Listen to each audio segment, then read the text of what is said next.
David Boyle, and I'm quitting alcohol.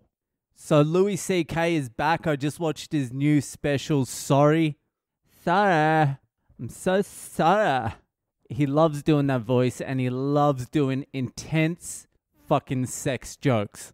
It takes courage to have had everything you've worked for 40 years taken away from you, doxed, publicly humiliated for 2 years for jerking off in front of a couple of broads, and then open a special with 15 minutes of hardcore pedophilia jokes. It takes courage. A very strange, fucked up sort of courage, but courage nonetheless. I fucking love Louis C.K. I think he's my guy. I think he could be my favorite comedian of all time. He's also a fucking inspiration to balding, disgusting fat slobs everywhere. My wife actually said she kind of finds Louis C.K. attractive, which is good because that's the fucking future, baby. That is a fucking carbon copy of what I'm going to look like when I'm about 52, possibly 45. That's strange though, because she wasn't basing it on his looks either.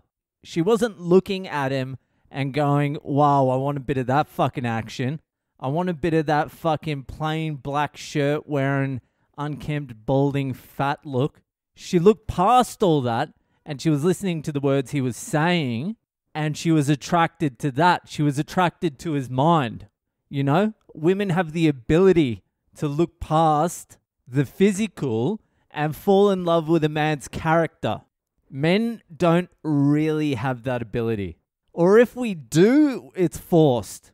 It's real fucking forced. Or we've got to work at it real hard. Because if the female version of Louis C.K. was on stage, I don't give a fuck what she was doing. The female version of Louis C.K., she could be fucking doing anything. She could be doing Martin Luther King's fucking speech.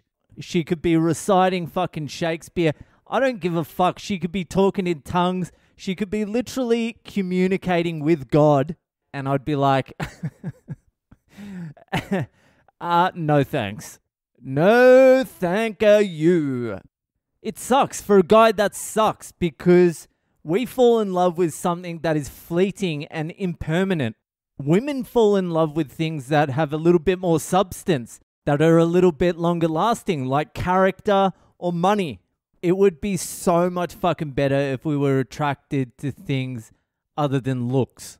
I mean, when you're looking for a long-term partner, that's a fucking whole different thing. You need something to supplement the fucking looks because it's a long fucking haul and you're both going to get ugly as fuck.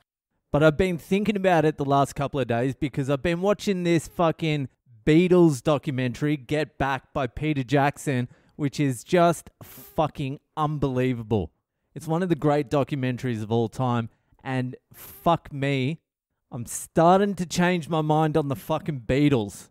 But anyway, the reason I was thinking about this shit was because George Harrison, who was one of the Beatles, he was married to a chick named Pattie Boyd. She was a model. They were married together for however long. I think like 10 years or something. But George Harrison's best friend was Eric Clapton, one of the greatest guitar players of all time. He was in Cream, fucking Derek and the Dominoes. He wrote that song, fucking Cocaine. If you wanna hang out, you gotta take her out, cocaine. If you wanna get down, I want down on the ground, cocaine. She don't lie, she don't lie, she don't lie. Cocaine. You know that song? Everyone loves it. Anyway, Eric Clapton ended up stealing George Harrison's wife, Pattie Boyd, off him. Clapton wrote the song Layla about Pattie Boyd. He wrote the song Wonderful Tonight, which is like one of the most romantic songs of all time, about Pattie fucking Boyd as well. George Harrison fucking wrote a bunch of like love, beautiful songs about this Pattie Boyd chick as well. And I'm like, Jesus Christ, what did this bitch look like? Was she some sort of fucking siren sent down from the fucking gods or something for those songs to be written about one lady? So I Googled her, put in Pattie Boyd, and the first image that popped up was Pattie Boyd at 72 years old. And I was like, Jesus Christ, no one would be writing fucking Layla about her now. No one is putting any chords together for a 72-year-old Paddy Boyd. No one, no one's even whistling. You know what I mean? It's all fucking impermanent, this shit. What the fuck was my point? My point can't possibly have been Paddy Boyd got old and ugly. Because Eric Clapton's old and fucking ugly too. That's definitely not that's definitely not my fucking point. My point is, let's try and scramble one together. My point is, I'm not sure I have one. My point is, we're all going to grow old. We're all going to get ugly. We're all going to die. And Louis C.K.'s new special, Sorry, was fucking great. Go watch it. I thought I'd back myself into a tight corner there, but I think I managed to get out of it pretty smoothly. Anyway, that will do for tonight. If you're enjoying the podcast, share it around with your friends. Fucking join the Patreon, and I'll see you the fuck later.